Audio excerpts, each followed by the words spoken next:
Hello everyone, आज हम पढ़ने वाले हैं एमिनोरी से सारी मेडिसिन ए से लेके जेड तक बोरिक से। यूजुअली क्या करते हैं, एक मेडिसिन पढ़ते हैं, उसकी सारी इंडिकेशंस कभी भी याद नहीं रहेंगी, लिख करके ले लो। और फिर जब पेशेंट आता है तब याद ही नहीं आता, रिपर्टरी में छानते रहो। तो इसीलिए ये एक नया अप्रोच है। क्लिनिकली हम बोरिक मटीरिया मेडिका को पढ़ना स्टार्ट करेंगे। पहले एमिनोरिया, इसके साथ में ल्यूकोरिया और अदर पैथोलॉजीज भी कंसिडर करते हुए चलेंगे आगे की वीडियोस में। फिलहाल एमेनोरिया हम पढ़ने जा रहे हैं, कॉजेज और बाकी सब चीजों को भी कंसिडर करेंगे। करीबन 50 मेडिसिन है एमेनोरिया में। तो बिना देर लगाए जल्दी से स्टार्ट कर लेते हैं ये वाला लेक्चर।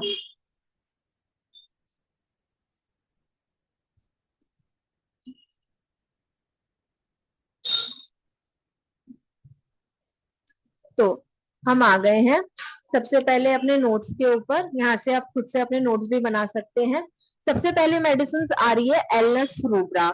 ये इसमें सिफिलिटिक टिंट आ जाएगा सर्विक्स में। सर्विक्स में इरोजन होगा। अब इरोजन है, इतना ज्यादा इन्फ्लेमेशन है, तो जाहिर सी बात है कमर में भी दर्द रहेगा, ल्यूकोरिया भी आएगा, वीकनेस भी होगी पेशेंट को। और उसके साथ साथ में अगर उसमें एमेनोरिया हो जाता है तो फिर एलएस रूब्रा देनी है। एपोसाइनम, एपोसाइनम में ब्लॉटिंग याद रखो। अगर पेशेंट सूजा हुआ है, बोल रहा है कि फेस मेरा सूजा हुआ है, पैर सूज गए हैं जब से मेरे को पीरियड्स नहीं आ रहे हैं, तो एपोसाइनम यूज करो। आर्सेनिक आयोड, आर्सेनिक आयोड जब देखो कोई पेशेंट आपके पास आता है, आपको दिख रहा है बहुत ही ज्यादा वीक और एनेमिक है, खून तो इसमें है ही नहीं, और फिर आपको पता ही है अगर ब्लड नहीं है बॉडी में तो फिर मेंसेस कहाँ से होंगे। और अगर ऐसे वाले केसेस में एमेनोरिया पेशेंट में दिख रहा है तो आर्सेनिक आयोड के बारे में जरूर सोचना है। अब एसआरएम, एसआरएम में किसी को ठंड लग गई और उसके बाद उसने कुछ ऐसी दवाई खा ली, वो ठंड उसकी सप्रेस हो जाए, जैसे कि कोई ठंडे पानी से नहा लिया, कुछ ठंडी का मौसम था और पीरियड्स नहीं आ रहे हैं, तो एसआरएम के बारे में सोचो। एविना सटाइवा, एविना सटाइवा आपको शायद पता भी होगा, इसमें वीक सर्कुलेशन होता है, क्यों कई बार कोलेस्ट्रॉल डिपॉजिट भी हो जाते हैं इसमें। तो इसका जो मदर टिंचर है वो हम आर्टरीज को खोलने के लिए भी देते हैं। ऐसा कोई पेशेंट जिसमें बीपी डाउन हो जाता हो, वीक हो, उसको चक्कर आते हो और उसको मेंसेस नहीं आ रहे काफी टाइम से, तो एविना सटाइवा। कैनबिस सटाइवा देखते हैं। इसमें जब कोई बहुत ज्यादा फिजिकल एक्सर्शन कर ले, कहीं बाहर घूम करके आ गया है पीरियड्स के टाइम पर के, कोई शिफ्टिंग कर ली अपने रूम की, कोई ऐसा बहुत ज्यादा एक्सर्शन वाला काम कर ले, जैसे फिजिकली बहुत ज्यादा एग्जॉस्ट हो गया है और फिर पीरियड्स अगर नहीं आए, तो कैनबिस सटाइवा के बारे में सोचो। अब है कास्टोरियम, कास्टोरियम में देखते हैं। कास्टोरियम में जो याद रखना है वो है टिम्पेनाइटिस।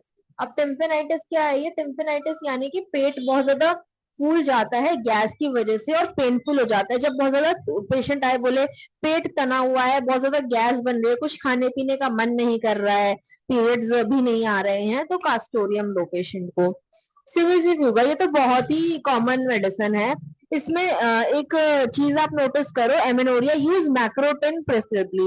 इसमें मैक्रोटेन होता है और हमारे पास एक मैक्रोटेनम नाम की मेडिसिन भी होती है जो भी यूज होती है एमिनोरिया में, और उससे तुरंत मेंसेस आ जाते हैं अगर आप 15 ड्रॉप्स पानी में डाल के दे दो। ये क्लार्क मटीरिया मेडिका में लिखा हुआ है, बोरिक में मेंशन नहीं है।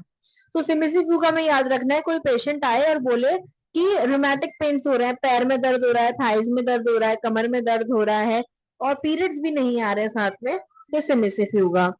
यूफ्रेशिया की एक खास बात याद रखनी है कि पीरियड्स बहुत ज्यादा स्कैंटी होते हैं, एक दिन के लिए, एक घंटे के लिए ऐसे पीरियड्स आते हैं। तो उसके साथ में कुछ कुछ आपको आंख के सिम्टम्स मिल रहे हैं, कंजक्टिवाइटिस हो गया या कोई भी इन्फेक्शन हो रखा है आंख में, उसके साथ साथ में पीरियड्स नहीं आ रहा है, तो यूफ्रेशिया के बारे में सोचो।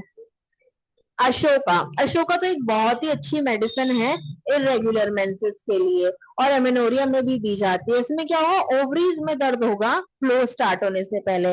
अब ओवरीज का दर्द कैसे पता लगेगा, राइट और लेफ्ट इलियक रीजन में पेशेंट दर्द बताएगा, हो सकता है कि कोई एक ही ओवरी में पेन हो, तो वैसे भी बता सकता है। मैग्नेटिकम एसेटिकम, इसमें याद रखना है क्या कि रैश होगा बॉडी में, कोई स्किन कंडीशंस के साथ में एमेनोरिया होगा, किसी को क्रॉनिक एक्जिमा है, और ऐसे पेशेंट्स में अगर पीरियड्स की प्रॉब्लम हो रही है तो मैग्नेटिकम एसेटिकम। ऐसे ही एक और भी मेडिसिन है, शायद डल्का मारे में भी सेम इंडिकेशंस होती हैं। मर्क पर में याद रखना है कि इसमें एमेनोरिया जो होता है उसमें कंपनीड विद ऑर्गेजम्स, इसमें क्या थोड़ा बहुत ब्लड आता है एकदम से और फिर नहीं आ रहा है ब्लड, बहुत ही ज्यादा कम मेंसेस हो रहे हैं। पार्थीनियम, पार्थीनियम में आपको, ये एक एलर्जिक मेडिसिन है, पार्थीनियम ग्रास से एलर्जी हो जाती है। वैसे ही ब्रीदिंग प्रॉब्लम, चीन स्ट्रोक्स ब्रीदिंग, यानी कि बहुत ही ज्यादा डिफिकल्टी ब्रीदिंग में आ रही है और ऑक्सीजन लेवल डाउन है, उस टाइप की जब ब्रीदिंग होती है तो उसमें पार्थीनियम है, और बहुत ज्यादा वीक पेशेंट होगा और एमेनोरिया आ रहा होगा उसमें। फॉस्फोरस में याद रखना है, और सेम एज ब्रायोनिया है इसमें, विकेरियस मेंस्ट्रुएशन, यानी कि मेंसेस के दौरान पीरियड्स में ब्लड ना आके कहीं और से ब्लड आ रहा है।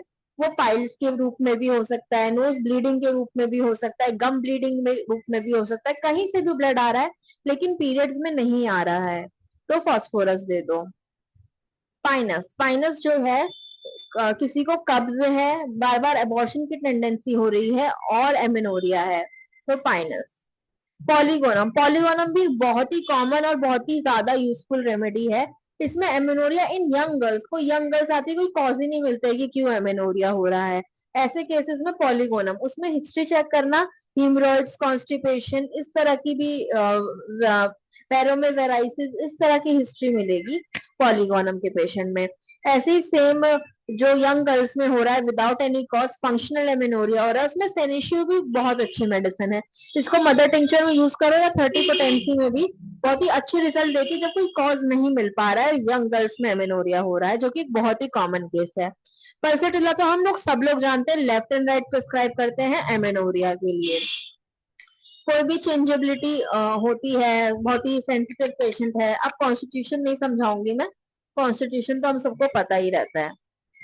एनागायरिस, सर में दर्द हो रहा है और पीरियड्स नहीं आ रहा है, बहुत ही छोटे छोटे इंडिकेशंस हैं, लेकिन ये सब आपको पता होनी चाहिए। पेशेंट आके बोलेगा कि पीरियड्स नहीं आ रहा है और सर में भी दर्द रहता है, फिर आप हिस्ट्री लोगे, अच्छा जब से पीरियड नहीं आ रहा है तब से क्या नोटिस कर रहे हो कि हफ्ते भर से ही सर में दर्द ज्यादा हो रहा है, कहीं हाँ जब से पीरियड्स नहीं आ रहा है ना तभी से सर दर्द हो रहा है, तो एनागायरिस, किसी को पता भी नहीं होगा ये वाली यूज होगी। इसमें आप ग्लोनाइन और बेलेडोना जैसी मेडिसिन भी सोच सकते हो। Atriplex, uterine symptoms, amenorrhea history, hysteria, coldness between shoulder, dislike of warm food, palpitation, sleeplessness। इसमें क्या हिस्टेरिकल पेशेंट मिल जाएगा, अब हिस्टेरिकल उसमें हिस्ट्री आपको लेनी पड़ेगी, इसमें गरम खाना पसंद नहीं होगा, कुछ अलग ही अतरंगी चीजें खाने की इच्छा करेंगी, दिल बहुत धड़कन धड़केगा और नींद नहीं आएगी, ऐसी हिस्ट्री उसमें मिलेगी। रूबिया टिंटोरम बहुत ही इंपॉर्टेंट मेडिसिन, क्यों कोई टीबी का पेशेंट है, किसी का टीबी का इलाज चल रहा है और फिर एमेनोरिया हो रहा है, तो रूबिया टिंटोरम दे दो। एक मेरे पास एक केस चल रहा था, उसमें पेल्विक टीबी था उस पेशेंट को, और एमेनोरिया ऑब्वियसली हो गया था, काफी ज्यादा इंटेंस टीबी था।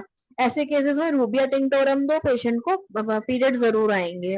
सेनेशियो हम लोग बात कर चुके हैं, फंक्शनल एमेनोरिया इन यंग गर्ल्स, और विद बैक एक, कमर दर्द के साथ में बताएंगी कि कमर दर्द भी रहता है और पीरियड बस नहीं आ रहा है, बहुत ही कॉमन इंडिकेशन है। स्पॉन्जिया, स्पॉन्जिया तो आपको पता ही है, कफ ब्रीदिंग डिफिकल्टी की मेडिसिन है, अगर कोई अस्थमेटिक पेशेंट में एमिनोरिया मिल रहा है आपको तो स्पॉन्जिया के बारे में सोचना है। तो यहाँ हम अपना ये सेशन ओवर करते हैं, नेक्स्ट सेशन में हम बाकी की मेडिसिन पढ़ेंगे। ये तो मेडिसिन थी एमिनोरिया के लिए, अब आगे हम कुछ डिलेड मेंसेस की मेडिसिन भी पढ़ेंगे और इसमें ही कुछ और मेडिसिन भी साथ में ऐड करते जाएंगे। ये वीडियो इतनी लंबी नहीं हो सकती थी, इसलिए मुझे यहीं पे कट शॉर्ट करना पड़ रहा है। मिलते हैं नेक्स्ट वीडियो में, तब तक के लिए आप सब्सक्राइब कर लीजिए होम्योपैथिक गपशप को, ताकि आपको सारी अपडेट्स मिलती रहें बोरिक से रिलेटेड। बोरिक बुक अगर स्ट्रांग है आपकी तो क्लिनिकल प्रैक्टिस में आपको कभी कोई दिक्कत नहीं होगी। तो स्टार्टिंग से लेके चल रहा है फीमेल कंप्लेंट से, फिर आगे की कंप्लेंट्स पे भी आएंगे, तो स्टे कनेक्टेड।